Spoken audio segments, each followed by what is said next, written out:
For the longest time, I believe I wasn't made for the gym. I wasn't made for exercise. I thought I was lazy. I thought I wasn't disciplined. You know that feeling of excitement that you get the first few weeks that you start something new? You're so pumped. You're doing so many plans. You're researching. And then everything disappears. At some point, you cannot get out of bed anymore. You cannot get the motivation anymore. You cannot just get yourself to do the things that you said you're going to do. This was my internal dialogue for almost 20 years. I was always asking myself, what's wrong with me? Why cannot keep up with something? Why cannot just exercise and go to the gym and just enjoy it? So if this sounds familiar, this video is probably for you. In this video, I'm going to share the mindset shifts that help me rewire my relationship with exercise to the point where I actually enjoy moving my body, I enjoy exercising, I look forward to going to the gym. What I learned through this process is that it's not about discipline, it's not about motivation, it's about something that is much deeper, and I cannot wait to share it with you. I realized I didn't introduce myself. I'm Mirela, welcome back to the channel. I'm so glad you're here. This is a different video from the one I posted so far, but I feel that I have a message, I have something to share with you, and I really hope you're going to leave this video knowing more about yourself and the relationship with your body and your self-image. As long as I can remember, I always thought about being skinny. I think this is a cultural law. Probably this is something that belongs to our society. I was born in 1996, so I was a teenager in the early 2000s. That wasn't an easy thing to do because the beauty standards back then were being skinny. So we had these images of these Victoria's Secret models or just models in general being extremely skinny, which is not a bad thing because there are people that genetically are very skinny, but it wasn't my thing. Growing up in those challenges years, the Tumblr years, the Pinterest years, and Instagram as well, I developed an idea that I needed to change my body. I needed to change who I was, and I needed to change the way that I looked, which, as you can imagine, is not a very healthy place to start from because it's actually very hard to change when you come from a place of hate, from a place of lack of compassion. One thing that really saved me through the years is that I didn't have enough discipline to hurt myself. Let's call it like that. So I didn't have enough self-control, let's say, to actually push the limits of my body and achieve the unrealistic standards that society put on us. But still, I always kept in the back of my mind that I wanted to be different. I want my body to look different. I struggled with it for almost 2 decades, but I learned a few things. You know, my frontal lobe fully developed in the past few years, so I definitely see the world in a different way right now. If I come from a place of hate, how far can I actually go? How far can I actually try to achieve my results? Usually not that far, because that's not a sustainable way of doing things. This video is to show you that it's possible to change the narrative, that it's possible to change the way that you think about yourself, and perhaps even change the relationship with your body and your self-image. This video is about the mindset shifts. It's about how you can change the dialogue, the way that you speak to yourself, the way that you think about yourself, so you can achieve sustainable and healthy habits in the long run. Because we are here doing a marathon, we're not doing a sprint. We want to build sustainable habits. We want to build habits that we can keep up with every week, every month, every year of our life. Something has changed for me in the past few years to the point where I was actually able to rewire my relationship with my body, my relationship with exercises,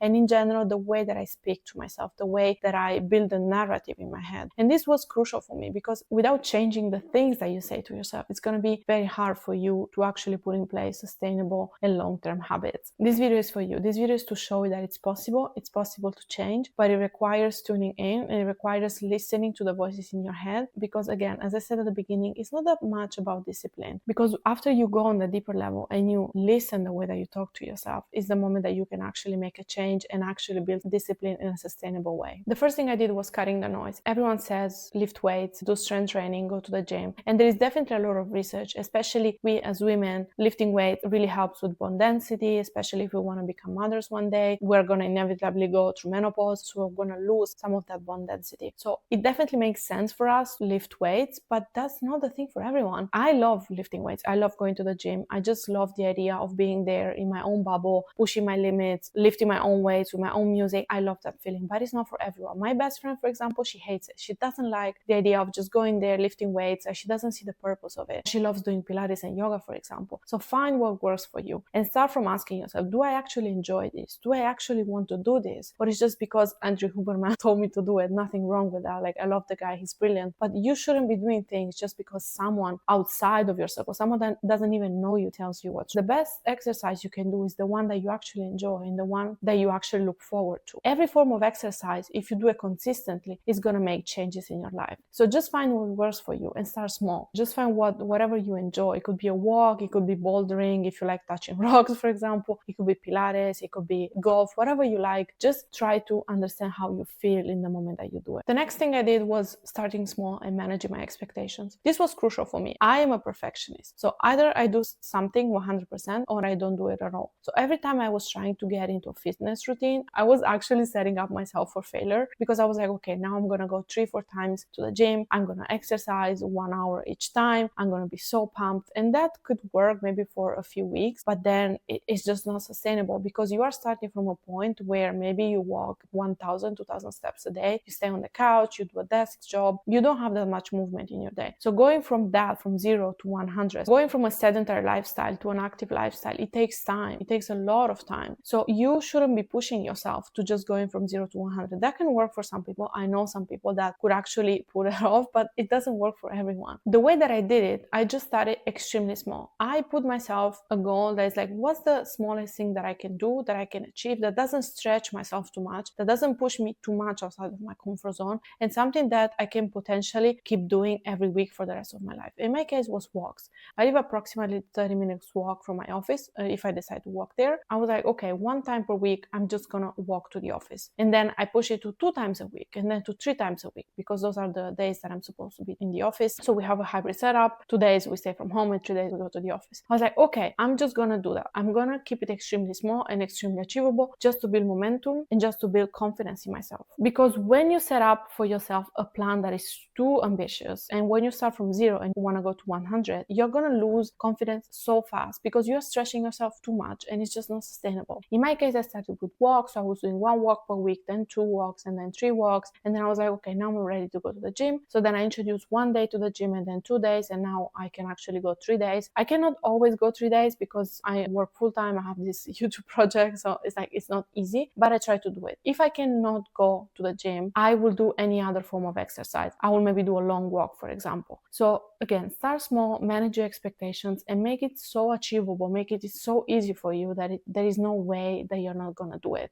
And then increase from there once you stretch your comfort zone, once you stretch also your ability to do something. The next principle that I applied is that I don't need to be perfect. Perfectionism is something that has been with me since the day I was born. It's unfortunately something that is very hard to dismantle. But what I learned the past few years is that the only way for me to be healthy and to have a sustainable routine is just letting go of perfectionism. Now I accept that I need to be perfect, or I need to be doing things, let's say 70 to 80% of the times. That goes for everything. In my work, in my diet, in my fitness routine, with my friends, for example, I need to be there 80% of the time. That means that if I eat something that is outside of my diet program, for example, if I don't go to the gym, if I don't message a friend, if I'm not doing the things I said I was doing, I allow myself to not be perfect 20% of the time. You need a balance. Sometimes you need a break. Sometimes you're tired. Sometimes you just don't want to do things, and that's totally fine. But you have to understand that that's a momentary thing that you're allowing yourself to do and then going back out. So this has been extremely crucial for me, because I let go of the feeling that I have to do it every single day. I have to show up every single day, because that's not realistic. There are moments in life where you have to do it, and there are moments in life where you don't have to do it. There are certain projects that you need to show up for every day, and certain projects that you don't need to show up for every day. What matters is the intentionality, and what matters is knowing that if I take a break today, that's totally fine. Tomorrow I'm going to be back at it. And another tip is I never skip 2 days. I believe this was from James Clear, Atomic Habits book. I think he says, I'm not sure, I have to research this, but I'm pretty sure he said it, that you never allow yourself to skip 2 days in a row. And this is crucial, because again, you can have a bad day, that's totally fine, but sometimes the second day is not that bad. So what I understood about myself is like, when I have a bad day, I can clearly see that it's just going to be a day. So if I let myself just falling apart on the second day and the third day, it's going to be extremely hard for me to just go back up and just going like to a neutral position, let's say, when I actually want to do things again. So what I understood is like, okay, I can have a bad day. I will let myself rot on the couch. I would let myself watching YouTube videos for 6 hours in a row. That's totally fine. But tomorrow we are locked in. Tomorrow we're back to business. So this is extremely important. It creates a balance in your life. Of course, there are moments where maybe you're sick, you're tired, you're going through like difficult moments, and it's just more than one day. Maybe you're in a slump, maybe you're burned out. It's not just going to be one day. But with time, by learning to listen to your body and to the cues that your body is sending, you will understand when you actually feel like it's just a day or it's maybe more than a day. The next thing that I learned is that sometimes it's okay to start from a place of shame, from a place of not being happy with yourself, especially happy with the choices that you make every single day. That's totally fine. Recognize that. Recognize the fact that you are starting from a place where it's hard to love yourself. It's hard to have compassion for yourself. There is nothing wrong with that, really. Like, I want to give you permission to be there. I want to give you permission to feel that, because it's totally normal. For example, I gained some weight in the past few years. I wasn't like the most healthiest person in the world. Let's put it like this without going too much into detail. It's fine for me. I accepted the fact that I don't like necessarily the way I look right now. I try to build compassion. I try to build self-love for myself, but it's not always the case. So sometimes it's okay to start from there. It's okay if your motivation starts from just wanting to change something in yourself. Just know that's not sustainable in the long run. It's okay to start from that place, to want aesthetic results, to want your body to look in a certain way, but that should definitely change while you're in the process of changing who you are and changing your habits, for example. And again, I want to give you permission to be there, but that shouldn't be what motivates you in the long run. Because going back to what I said at the beginning, you cannot build a sustainable lifestyle if you start from shame, if you start from hating yourself. If that's your starting point, it's totally fine, but try at some point maybe to change that and try to put some compassion in it. Next step is that I try to make my fitness journey as exciting as possible. So at the beginning, for example, I was always giving myself a reward at the end of a workout. For example, maybe I was saving like a podcast, a YouTube video just for the moment after the gym, or when I was on the treadmill, or maybe just going for a coffee after a session, or going for some shopping, just to motivate myself. Another way that you can do it, for example, is make it fun. So if you have a friend and you just have a passion in common, for example, you both like doing yoga, just try going with a friend. It's about building the habit. It's about building momentum. And it's about showing up enough times to see how much you actually enjoy the process. I believe if you're going to show up enough times, actually doing a sport that you enjoy, it's going to come the moment that you actually enjoy doing it. And maybe you will go alone and you don't need the reward at the end. Going back again to what's sustainable, I don't think it's sustainable in the long run to always go with a friend, or at least that doesn't work for me, or always rewarding myself at the end. But I maybe try to do it in the days that it's extremely and exceptionally hard to go, where my motivation is so low, maybe I'm so busy and it's so easy to make excuses. So in those days, I'm going to try the experience. I'm going to be okay. Now you go to the gym, and then after we go and grab a matcha latte and we go to Sephora and you buy something. This is again not sustainable, because then maybe you're going to create an unhealthy habit, which is just going and spending a lot of money, or just going and drinking stuff and buying stuff that you don't need. But I think it's okay to push yourself in the days that you just cannot do it, because there are some days that you can just not do it. Another fun trick that I use to, let's say, confuse my brain and actually get my brain excited for something, I always ask myself, what's the feeling that I'm going to have at the end of the workout? I never had any workout in my life that at the end I was like, oh my God, why did I come here? This was awful. Because if you think about it, like every time that you exercise, at the end of that workout, you never felt like, oh, I wish I haven't done that. Like you never feel like that. You always feel energized. You always feel good. And you always feel, oh my God, thank you for showing up today and for doing this exercise. And this is something that we usually feel after doing something hard, something that is challenging. We always feel a sense of reward. So sometimes when I don't have the motivation, sometimes when it's extremely hard to show up to something, I try to connect with that feeling, and I try to get into that feeling, into that mental space, how I feel at the end of a workout.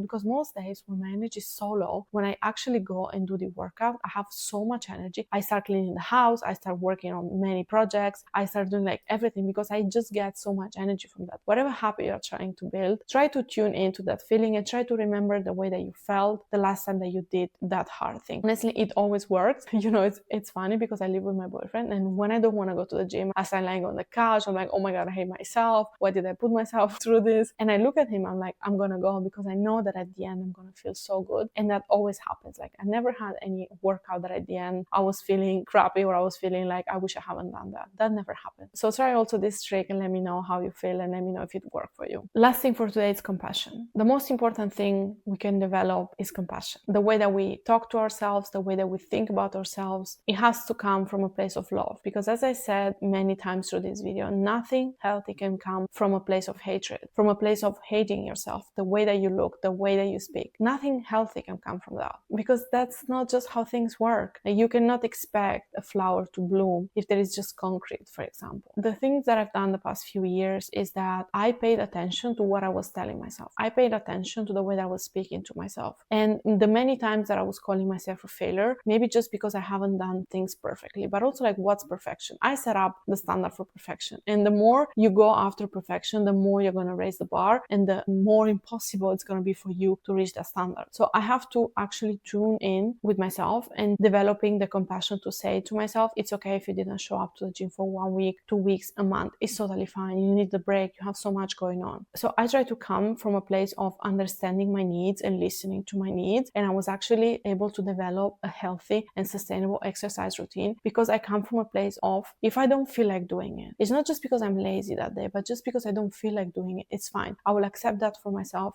and it's not the end of the world. I can show up to myself tomorrow. There is someone that said it's a bad day, not a bad life. And that's how I think about my life. I cannot be showing up 100% of my energy every single day. Sometimes I have 0%, sometimes I have 10, sometimes I have 200%. That's totally fine. And I accepted that. And that was the thing that really made a change in every aspect of my life, not just going to the gym. Every aspect of my life was positively impacted from me changing the way I speak to myself. What I learned about myself is I need to give myself space. I need to give myself grace and accept that I cannot show up every single day and having 2000% energy. That just doesn't happen. In the days that I feel that I'm just not there, my energy is not there, whatever I do, how much I push myself, doesn't matter. I'm not going to get there. It's fine. So on those days, I just tone it down. I accept that. And then I know that it's a bad day. It's not a bad life. Thank you so much for watching this video and staying till the end. I really appreciate you. I want you to remember that this is our first time on this earth. This is literally the first time on this earth. We are doing the best that we can. We are trying. We are showing up. So not every day is going to be the same. And that's totally fine. I would appreciate if you could subscribe to my channel, like this video, and hit the notification bell so you know exactly when my next video is up. Thank you so much for watching, and see you in the next one. Bye!